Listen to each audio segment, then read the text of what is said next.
Hello and welcome to Daily Politics, reaching you from Trust TV here in Abuja. On this program, we discuss politics, policy, and governance. My name is Suleiman. Tonight, we're looking at how 2023 politics is shaping up in Kano State. Kano is often called the center of commerce, but quite frankly, it is also the political heartbeat of northern Nigeria, if not of the country as a whole. Besides, Kano has a unique and vibrant political culture that is unlike any other state in the country. That vibrancy has been on display in the past 3 months or so. The new Nigerian People's Party, NNPP, has become the main opposition party in the state, thanks to a wave of defections from both the APC and PDP. A major factor in this development is the political muscle and reach of former governor of the state, Rabiu Musa Kwankwaso, and his Kwankwasia movement in the state. With the defection of Malan Ibrahim Shekarau, himself a former governor of the state, to the ANPP yesterday, officially confirmed, many observers are of the view that the entire political equation of the state has changed. Shekarau and Kwankwaso, you will recall, were bitter foes, now turned friends. Meanwhile, the ruling party in the state, the APC, has been in crisis for more than 5 years, beginning with the parting of ways between Governor Abdullahi Umar Ganduje and his erstwhile boss and immediate predecessor, the same Rabiu Kwankwaso. This led to the Kwankwaso moving to the PDP, back to the PDP, and now to the NNPP. So tonight we ask, what is really happening in Kano? How will local Kano politics shape national politics in this election cycle? In particular, how will Kano shape the presidential election? And who are the likely winners and losers? With me in the studio to discuss these issues is Dr. Farouk Bibi Farouk. He is former national youth leader of the PDP and one-time commissioner of lands in Kano State. He is currently a lecturer on political economy and development studies at the University of Abuja. Also in the studio with me is Malan Ismail Modashir, who is the group politics editor of Daily Trust. Welcome, gentlemen. Thank you very much. Thank you. We'll take a short break. When we return, we'll go straight into it and bring you insight into what makes Kano politics tick and what makes it important to national politics in Nigeria. Stay with us.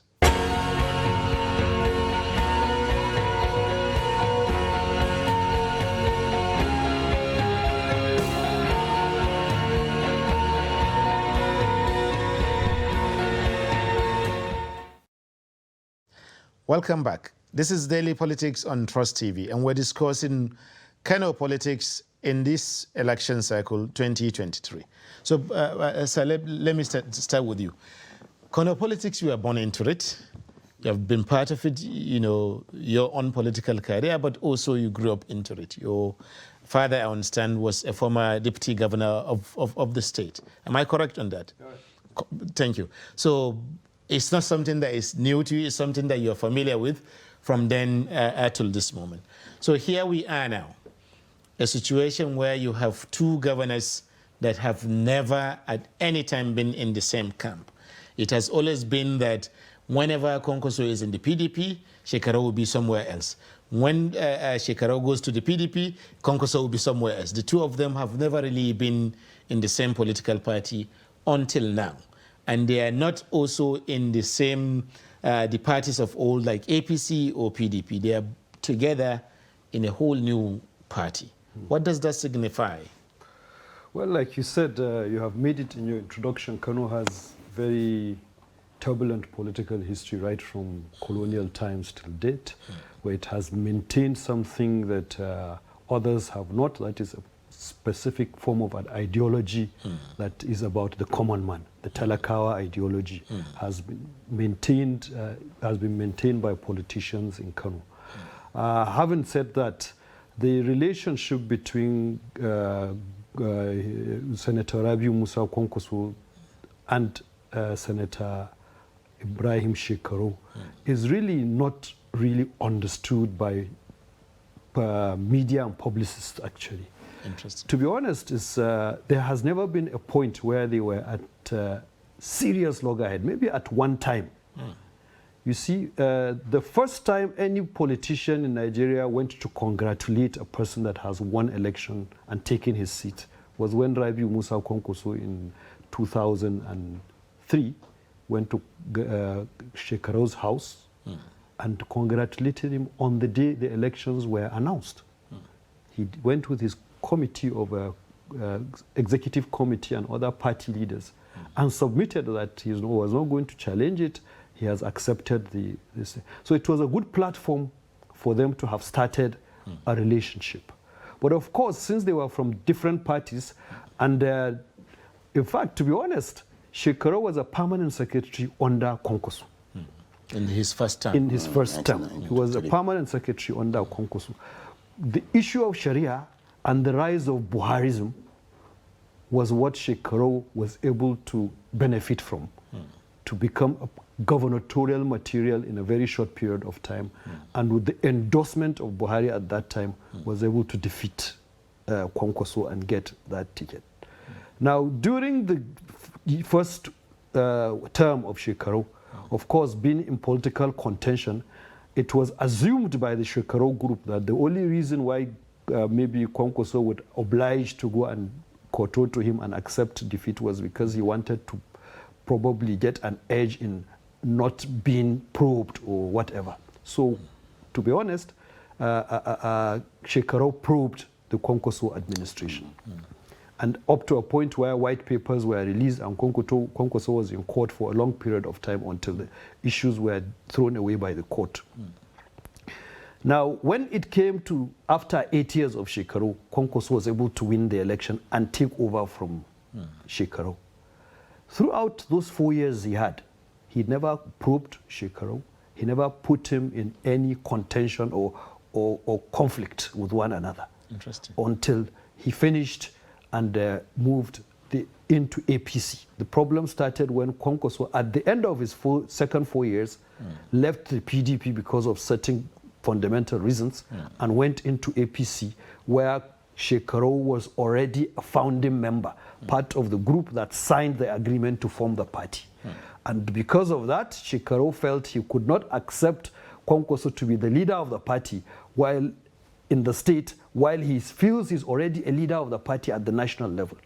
And because of probably some sour relationship between Shekaro and the president, the leader of APC at that time, CPC that went into APC, he could not find it against Shekaro, and Buhari have never been in good terms after about 2 years of governance, in spite of the fact that Shekaro was an endorsement of Buhari. So they had their reasons politically to have really parted ways, but kept it. Probably it's even more, I would say it's more personal than, because politically you have not seen anything, any fireworks. But personally they have not been in very good terms since the first 2 years. So Shekaro could not get that support at the national level, and he could not submit to Kwankwaso at the state level. And because Kwankwaso was the proper, the most serious, energetic opponent to Jonathan at that time, Jonathan quickly took advantage of building a Shekaro to oppose the Kwankwaso flow into the national politics. It didn't really work, but he got a ministerial appointment. And when Kwankwaso was in APC together with him, I know that he made every effort to keep him. I know that Shekaro probably was not calculating on his relationship with Kwankwaso. So I don't think that was sour. His calculation was more about the national relationship. Could the relationship be determined by the idea of who is boss to whom? For example, both of them are governors of the same state, you know, Kwankwaso before, and then Shekaro, and then Kwankwaso again. But also, as Dr. Bibi Farouk pointed out earlier, Kwankwaso was in fact boss to Shekaro when he was his permanent secretary. That was between 1999 and 2003. Exactly. So is it always, you know, this ego kind that, okay, I cannot be your, but we cannot share the same political platform because we can only do so in terms of, you know, on the level of equality. And there's no equality in Nigeria. There has to be one, leader of any party in the state. Could that be from any angle that you want to view it from? Yes. A new chapter Yes. has been opened in the political scene of Kano. It has never happened until now. The two political gladiators in the state are now on the same page. They are going to go to the general election in the same party. What that will translate to, we are watching. On the issue of ego, if you recall, in 2014, between 14 and 15, when APC was being formed, Shekaro left the party when Kwankwaso was declared as the leader of the party. You know, the constitution of the party is very clear. I mean, the constitution of the APC, that a sitting governor is the leader of the party. And that was why Shekaro left to join PDP, and he was made a minister of education by President Jonathan at that time. Now, who will be the leader? Yes, Kwankwaso, as it is now, is the national leader of the party. And if you look at the way Shekaro left APC at that time, and now they are together, we'll now be looking, who will be the leader now? That's when the issue of egg will come. But because they are all trying to maybe unseat the APC, I think they will be able to manage that. You know, Kano is regarded as a vote bank of the APC.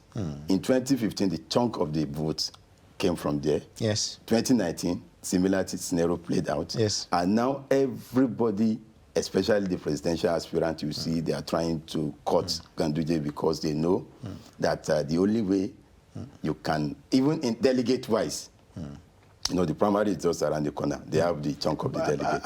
We will get to the implication of this for national politics in just a while. Okay. Let us stay with the local dimensions first, you know, because if you remember in 2003, there was something unique about the gubernatorial election in Kano. I think it was said that all the three returning officers were former governors of the state. Abubakar Rimi for PDP, Kabiru Gaya for AMPP, and Lawal Jafaru Isa, I think, for another party. CPC. For CPC. No, that was in 2011. 2011 Not CPC. There was another party, I don't know which one. Maybe PRP allocated. That was the party of Aminu Little at that time. Little. Okay, yes, Little. PRP at that time. So that shows how serious, you know, governorship elections can be in Kano State, unlike any other state, maybe Lagos to a little extent, but Kano, that's ahead of all. So that also shows how powerful former governors are in the state, you know. So in recent years, you find a situation where in either for any one former governor to be defeated, you will have to have two former governors ganged up against them.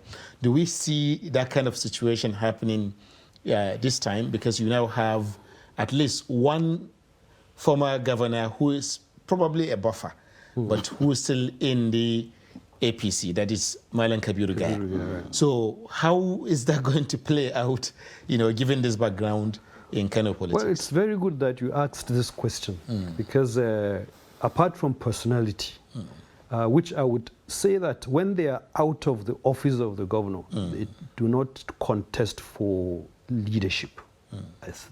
Kabiru Gaya does not contest because he's the oldest governor amongst them. Yes. Even when Rimi was there, he was contending on the basis of his national platform, not his you know, that's what I've noticed outside office. When you are in the office, you don't want anybody, citizen, to be regarded higher than you for whatever reason. It's not just about party politics. Any other aspect of governance, you want to be the dominant person there. But outside, I've not seen them really contesting. But what is clear, which people have not noticed or need to notice, is the concept of that ideology.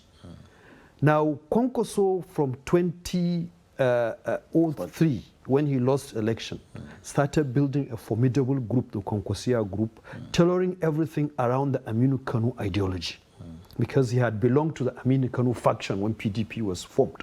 He was the one presented from the Aminu Kano faction.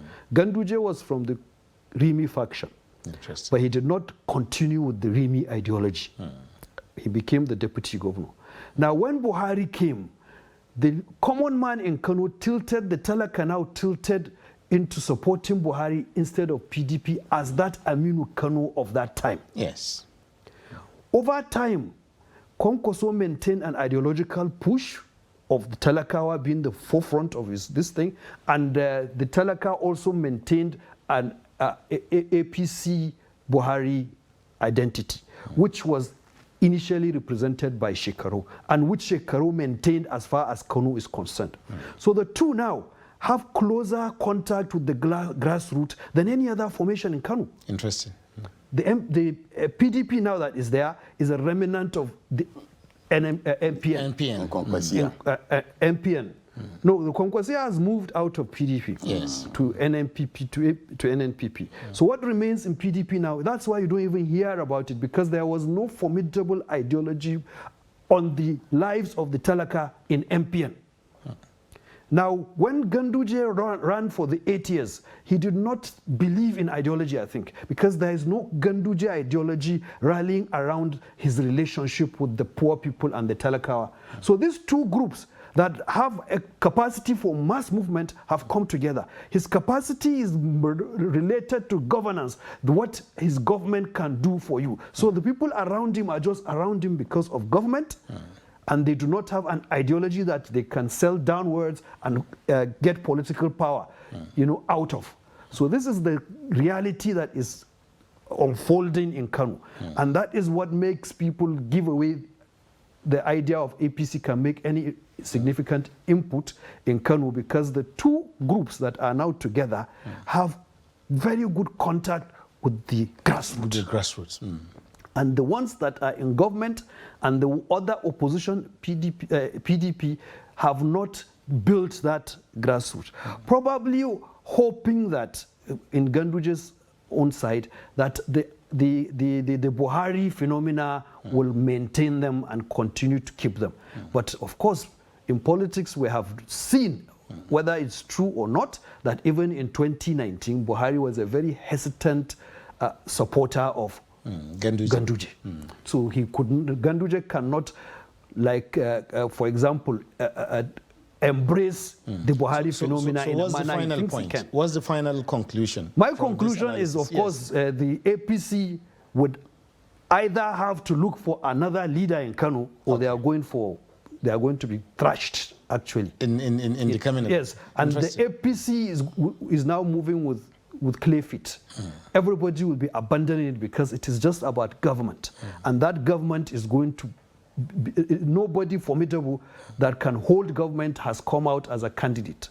Nobody with the history of even Ganduje is contesting for the state. So people do not have the confidence. And if Ganduje had probably said he was contesting for the presidency, there would be hope among his people that he could get the presidency and they will stay together. But the bulk of his supporters are going to disappear because there is nothing for them to hold on to. No ideology, government is not going to continue under him. If another person comes, it will be the relationship you have with that person and not the relationship you have with Ganduje that will determine what happens. But even in the NPP, there are issues locally. If you go, report from Kano indicate that some of the supporters of the Kwankwaso, they are grumbling. That before the melting, the coming of the Shekaros, that some of them had their seats, they are eyeing, okay, I'm going to House of Rep, I'm going to Senate, but with the coming of these people, most of them, their seats have been snatched in order to accommodate the Shekaros. So now they are grumbling, and there is tendency of some of them even going back to the APC or maybe joining other party to advance and actualize their own ambition. So it's not that clear for the... But earlier today, one of them was actually shown with Ganduje, to have moved from, from the NNPP back to APC, and so on.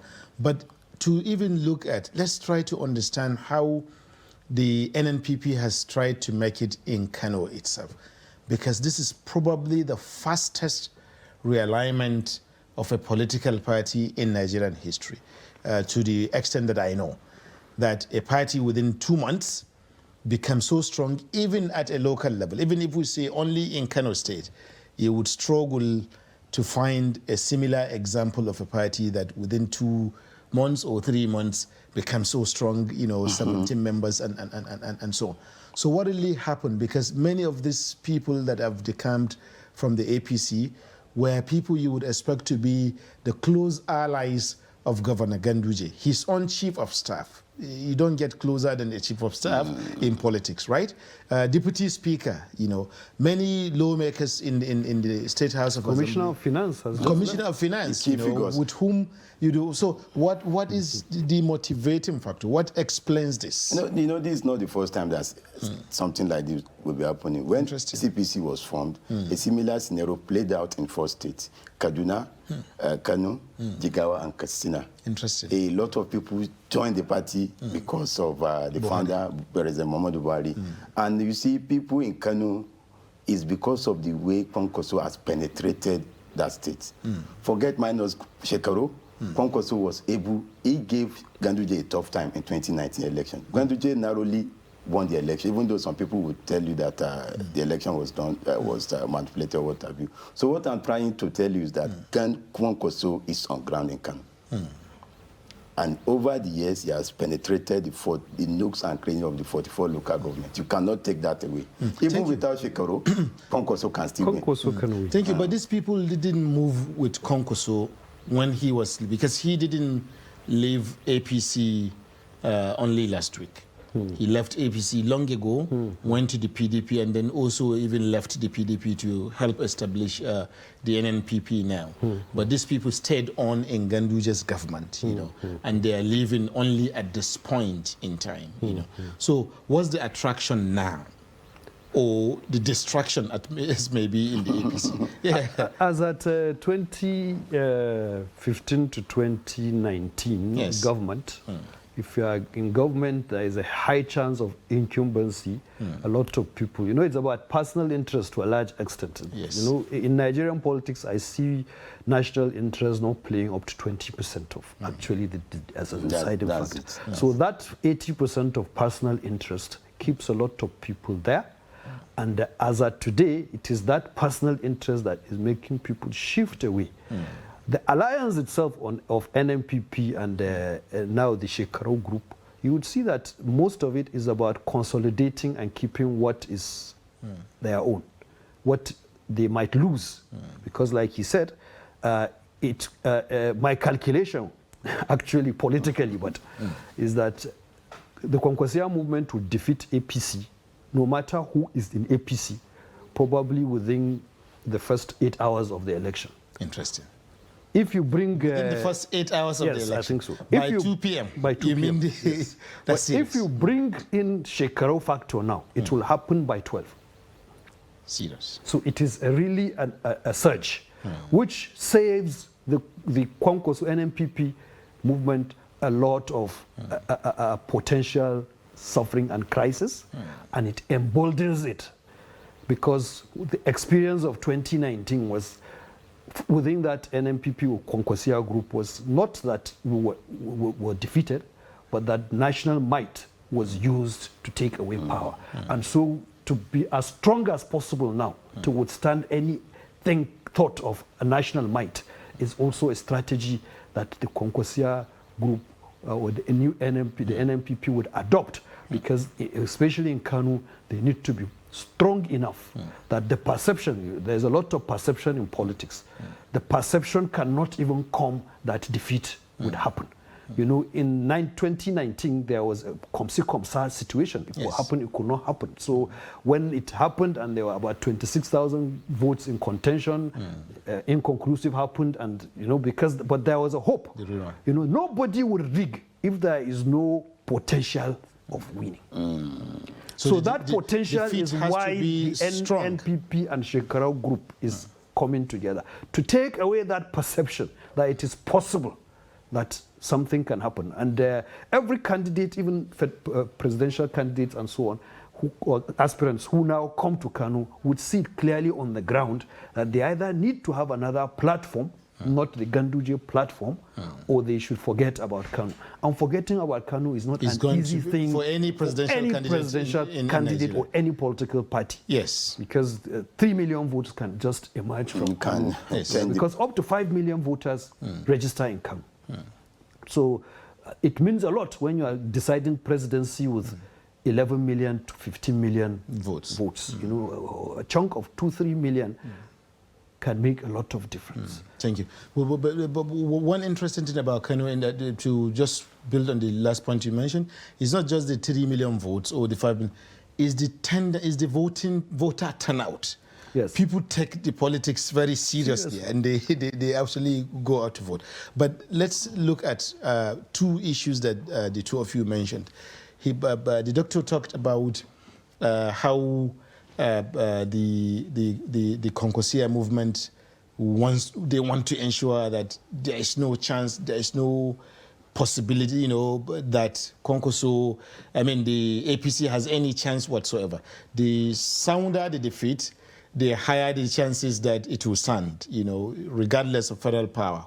If I understand you well. Yes. But you also mentioned about personal interests that drive some of these activities. And you mentioned earlier that some of the party faithfuls in the NNPP now, NNPP now, thank you, are already grumbling.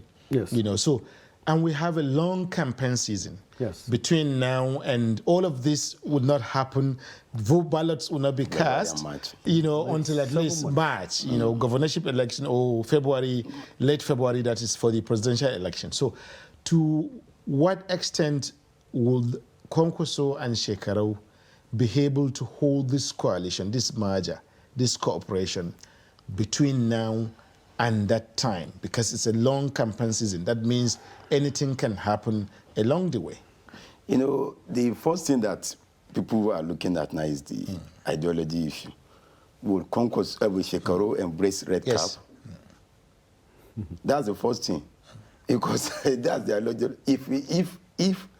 If everybody is just watching, and you see, as you say, the election time, we have about 7 or 8 months to go.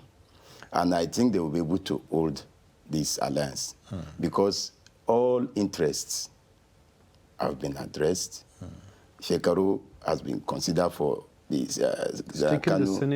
Kano Central Senatorial District ticket, and all other, and his people, his disciples, they've all been considered. The State Assembly, the House of Rep, and what have you, they've been accommodated. With this done, so the next thing will be, how do we tackle the APC?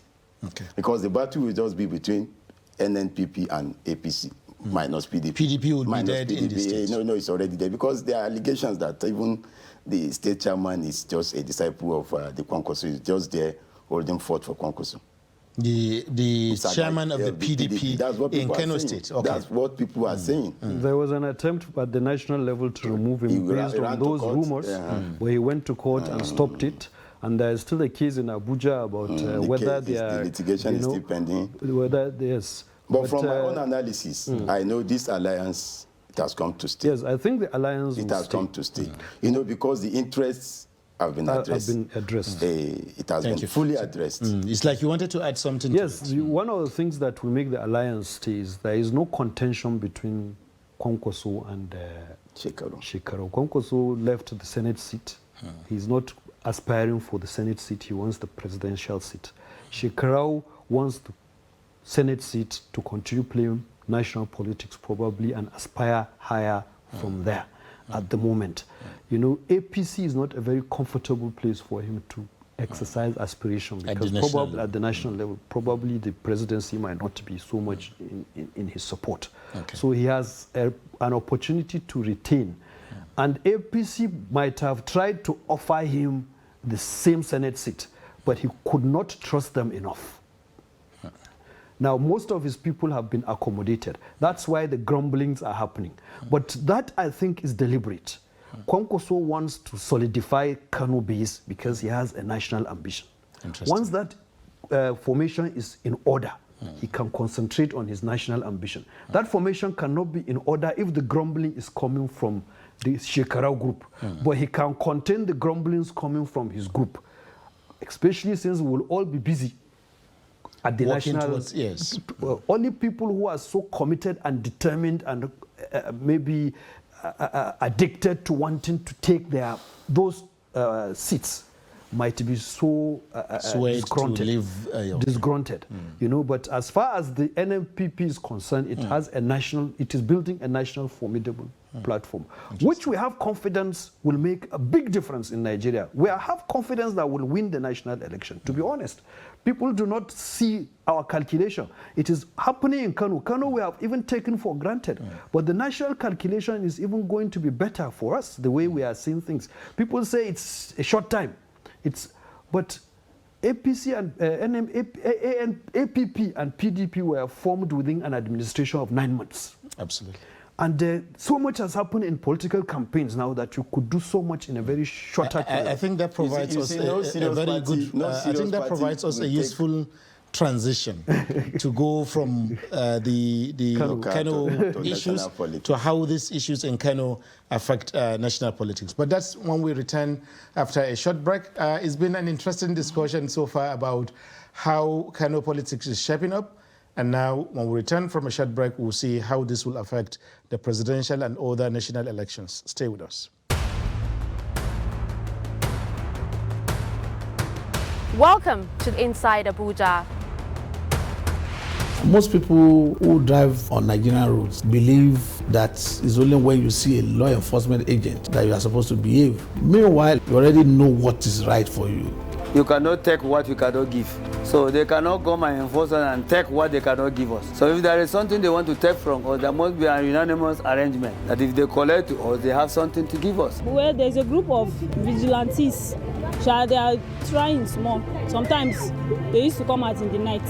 For Abuja Investment Company Limited owned markets, the market itself is insured. That is for the owners of the market itself. The carton of Nigerian chicken was 8,000 naira, but we are selling it 18,000 naira now. Kilo was 1,000 naira, 1,100 then, but now we are selling it 2,000 naira. And it is not our fault, it is the way we buy.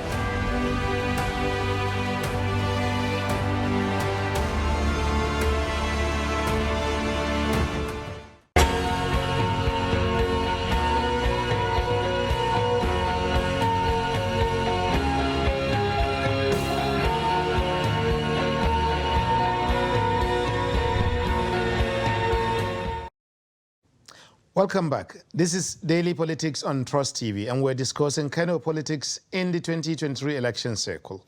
And with me, Malam Ismail Mudashir, who is Group Politics Editor of Daily Trust, and of course, Dr. Farouk Bibi Farouk, who is, I forgot to mention, a member of the National New Nigerian Party, New Nigerian People's Party, NNPP. So.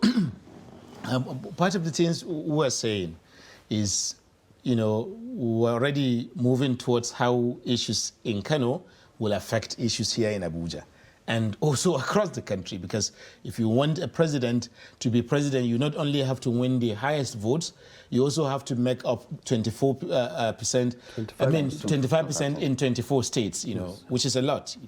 But before we go even there, I think there's someone who represents that transition. Whose one leg is local, the other leg is national. I'm talking about Senator Barau Jibril right now. His original ambition was to go for the governorship of the state. Now we are hearing that he is now going for the Senate. And he was together with the G7 of Malan Shekaru, if I understand, But it appears that Malan Shekaru has moved to the NNPP, and he still remains in the APC with Ganduje. Doesn't that offer the APC some strength within the state? Yes. Barau Jibril within his constituency is like a Kwankwaso in Kano, to be honest. Interesting. Yeah, he has built sufficient followership, even within whichever party he is, to be able to have the confidence that he can take any seat within that constituency. But of course, he's heavily challenged by the Commissioner for Local Government, who is now the deputy gubernatorial candidate. And their relationship is both politically and personally apart. To the extent that the deputy governor might not even want him to contest for that senatorial seat. So, and yet they're in the same party. They're in the same party, yes. So that's it. So the personal interest in what is in the Ganduje government is beyond the APC even as a party, to be honest, because it is run mainly on your relationship with Ganduje, not on an APC platform.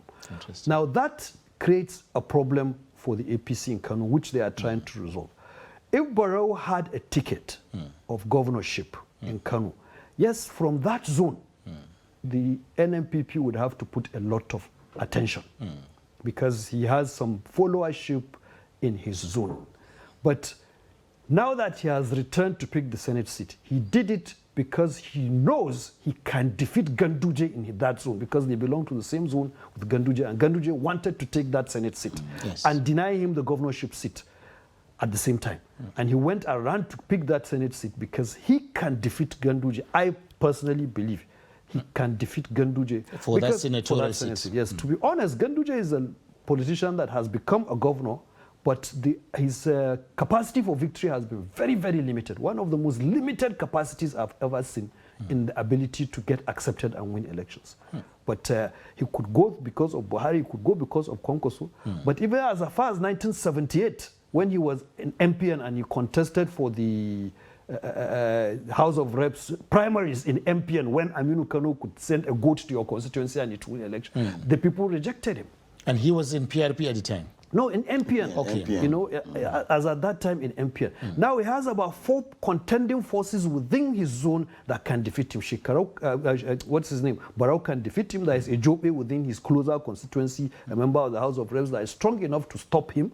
And now that Garo has built up from the Gorzo area, that area, if he fights Ganduje, his political life locally is finished. It was never anything significant. He has been able to be loyal, sufficiently loyal to politics, and he has benefited from it. The only thing that can salvage Ganduje's politics, from my understanding now, is a national platform given to him by either a presidential candidate or a president. We'll come back to how that can work out. But maybe one final question on the local aspect of things. The governor has given, endorsed sort of, I don't want to say imposed, but endorsed his deputy governor, Gauna, just the way he was equally endorsed by Kwankwaso in 2015. So what would this mean for the governorship election in that state? Isn't Gauna a strong, or isn't there a way that Gauna, because they are also in power, they are still the incumbent, so that still commands some strength in its capacity in Nigerian elections anyhow. So what does that mean for the election going forward? You see, from any angle that you want to view this thing from, with the coming together, as I stated earlier, of Shekaro and Kwankwaso, it will be a very serious tax for Gawuna and the APC, generally speaking. Because if you recall in 2019, Kwankwaso on his own was able to, he gave these people tough time. They narrowly won the election. Ganduje, as a first-timer, a returning governor. Now he has endorsed Gawuna, and from all indication, Gawuna is going to fly their ticket. I see a very serious tax there. Even though we all know that no serious party or ruling party will fold its arms and now allow that state to slip off it. Kano is a very serious state in the political calculation. Absolutely. We are talking about 35 million votes. If you recall, in 2015, the state played a critical role in the emergence of the president. Absolutely. And a similar scenario repeated itself in 2019. So the APC will know, and I know they are now trying to do 1 or 2 things ahead. The election period is still far. We have 7 or 8 months. Interesting. So, Doctor, okay, you wanted to add something? Yes, something that is not taken into consideration on Gawuna is he also cut his teeth under Shekaro. So the bulk of the support you think Gawuna has is divided between the loyalties between those who are not completely with Shekaro. So the bulk of the support he would have gotten would have been through the Shekaro group, because he was his local government chairman for 8 years, and probably based on some arrangement was nominated into Kwankwaso's cabinet as a commissioner, but no as a Shekaro person. not somebody who betrayed his master. Not like that. He went in as a Shekarau person. He started the commissionership of agriculture in Ganduje's government still as a Shekarau recognition. Even if it was not Shekarau that brought him, but the idea was we have picked somebody from your camp, you know. So that will affect that. Shekarau has now divided his votes. And he's stronger in the center where Shekarau also is not as Senate. Much in the outskirts. Yes. So, and to be honest, he would not match the power that Kwankwaso and Shekarau would put. Ganduje did not survive it, even when Shekarau was with him, as far as I'm concerned. And a lot of Kwankwaso's diehards left because they didn't get governorship. About 7 of them. Gubernatorial materials, that means stakeholders in Kwankwaso's movement, moved to Ganduje along with Shekarau in 2019. And you can see how the outcome was. Now, with Shekarau coming out of that group, and then somebody endorsed that is not really of the old stock of either PRP, Aminu Kano, or Shekarau, or Rimi group, it will be a bit difficult. But as a gentleman, he's a fine gentleman. But the political calculations, I do not think... Thank you. So one of these political calculations, to continue from right from there, is beginning, well, in a few weeks from now, that is, a presidential aspirants would want the votes of delegates, Kano delegates, across all parties.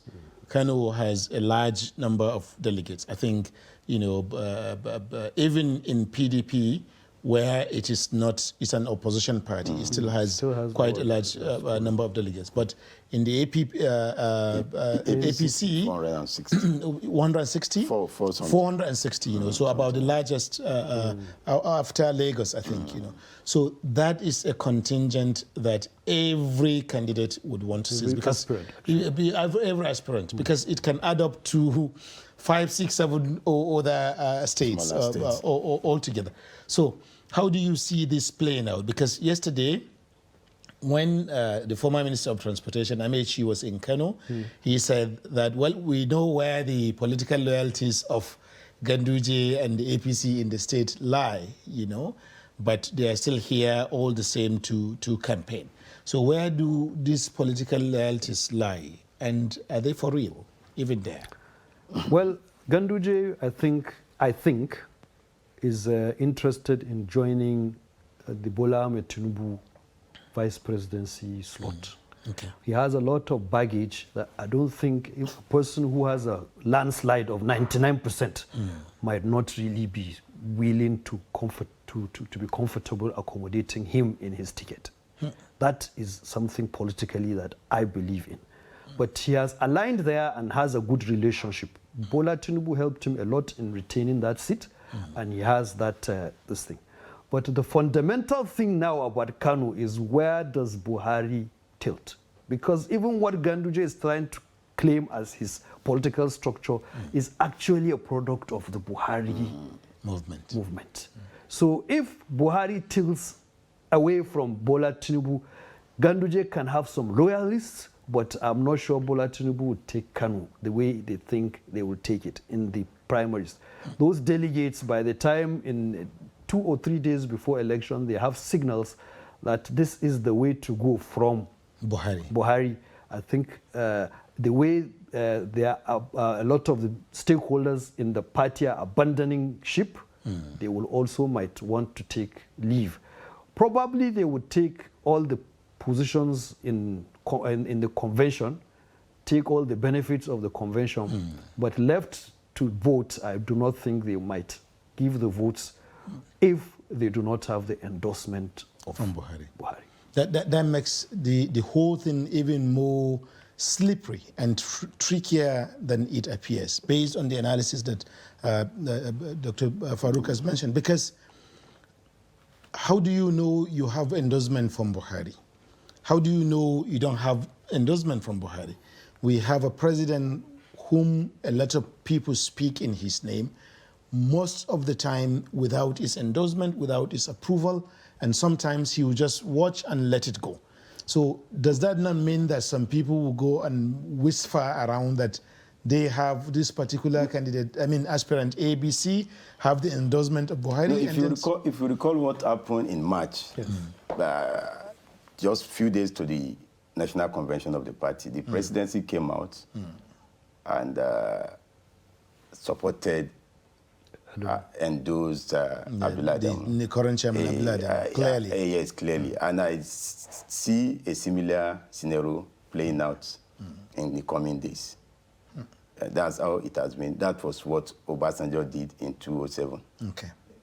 When he came out and endorsed Yaradua. And if you recall the interview granted to the Channel TV in just January this year, the president openly said that he has a choice, he has a preferred candidate, but will not let it out now because that person maybe will be eliminated or killed or something like that. So in the just 3-4 days now, it will be more clearer.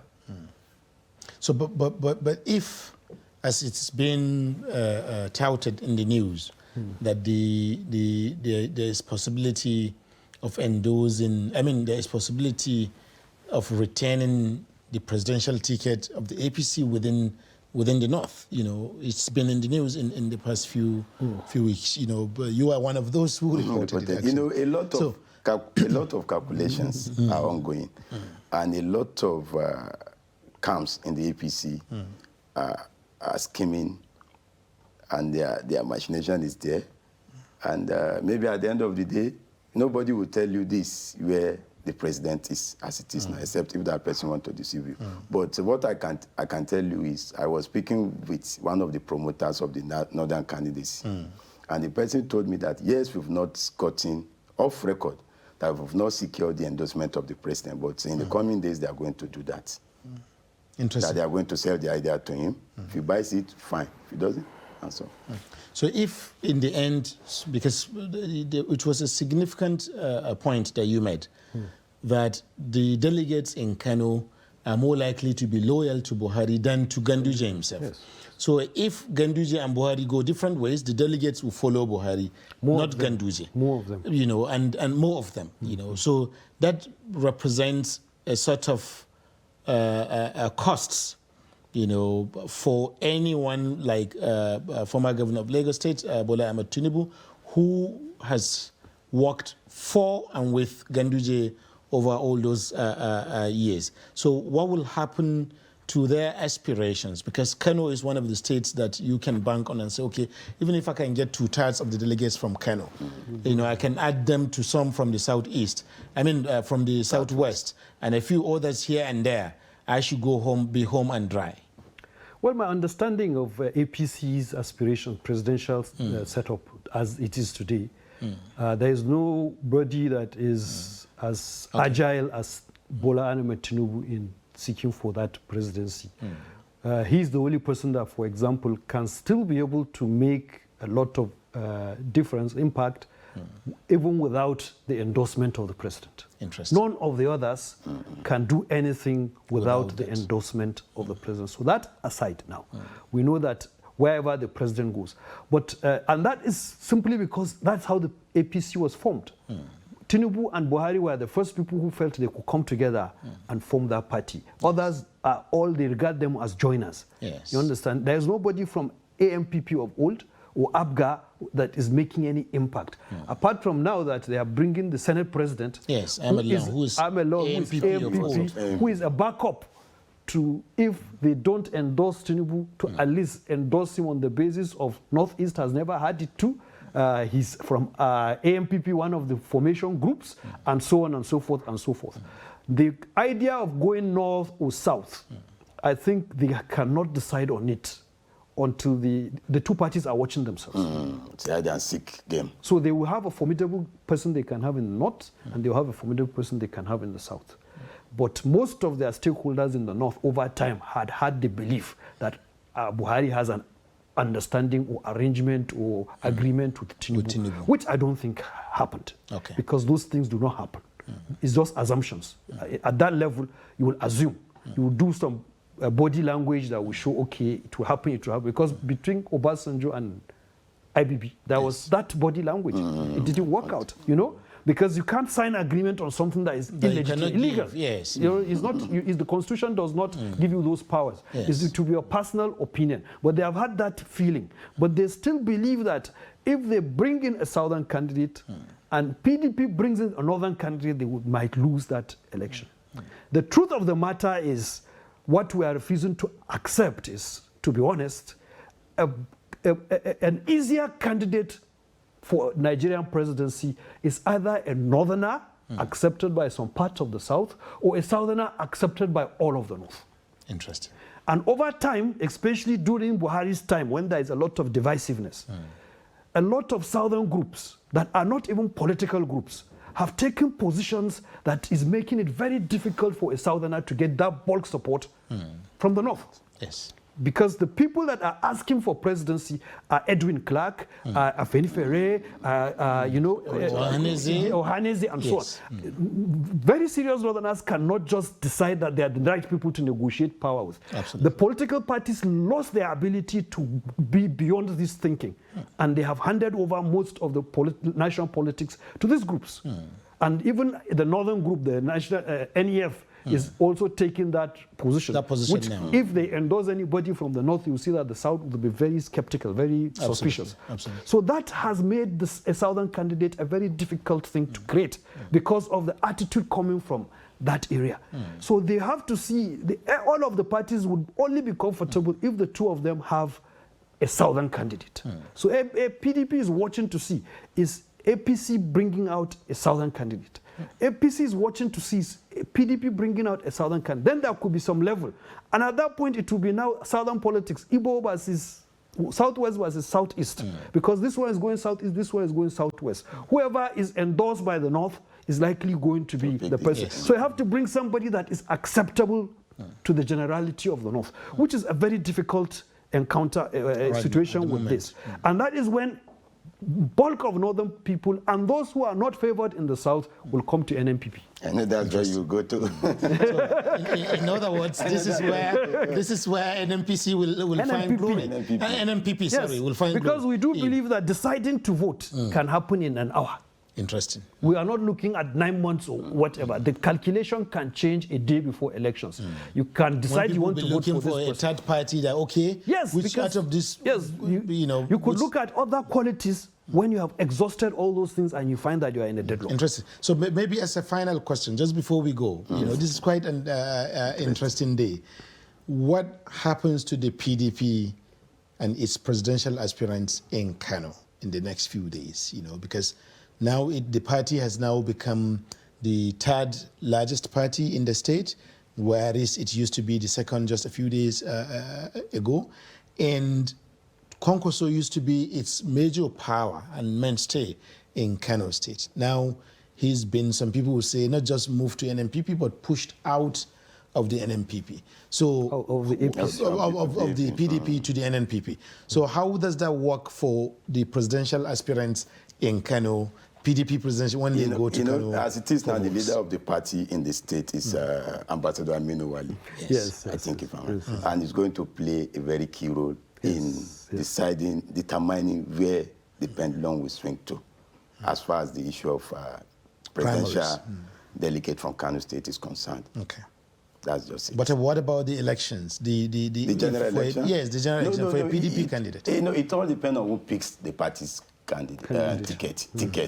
If Atiku picks it, Atiku has a base, some sort of a base in Kano. Okay. He's from the northeast, and he has been. This is not his first time. He has contested, I think, like 5 times now. Five times. So he can play his game and have his way. But with Kwankwaso flying the NNPP ticket, it will be a very difficult task for any of the aspirants, whether APC or PDP. The NPP is on ground. It's fully on ground. Kwankwaso is fully on ground. Take it or leave it in Kano. In Kano. Interesting. Dr. B, okay. Final comment you wanted to make? Yes. Okay. I think this scenario that you're trying to paint, where what happens to the PDP in Kano, maybe 10 seconds. Wali has the edge, but the idea of self-interest will also come in, because Wali has a son that has contested in 2019, and he insisted on that contest. And that guy has left the cabinet about 3 months ago of Ganduje to be a candidate. And if it is Aminu Wali that will sell a candidate, all the other people that think they could be candidates, I'm sorry for them. Because unless a very serious force stops Aminu Wali from taking it. But at general elections, it will be anything can go. But Kwankwaso, as a presidential candidate, you can only pick some votes from Kano. And many of them know that is what they feel. They can pick some votes from Kano, but let them do much better in other places. Because certainly the block that he will use will be northwest, northeast, and then go into the rest of the country. Thank you very much, Dr. Farouk Bibi Farouk. Thank you also, Ismail Mudashir. It's been quite an interesting day discussing Kano and Kano politics and its linkage to national politics with you today. We hope also our viewers watching at home and in their offices have also enjoyed today's program. Join us once again when we bring you another edition of Daily Politics on Trust TV tomorrow. My name is Suleiman Suleiman. Goodbye.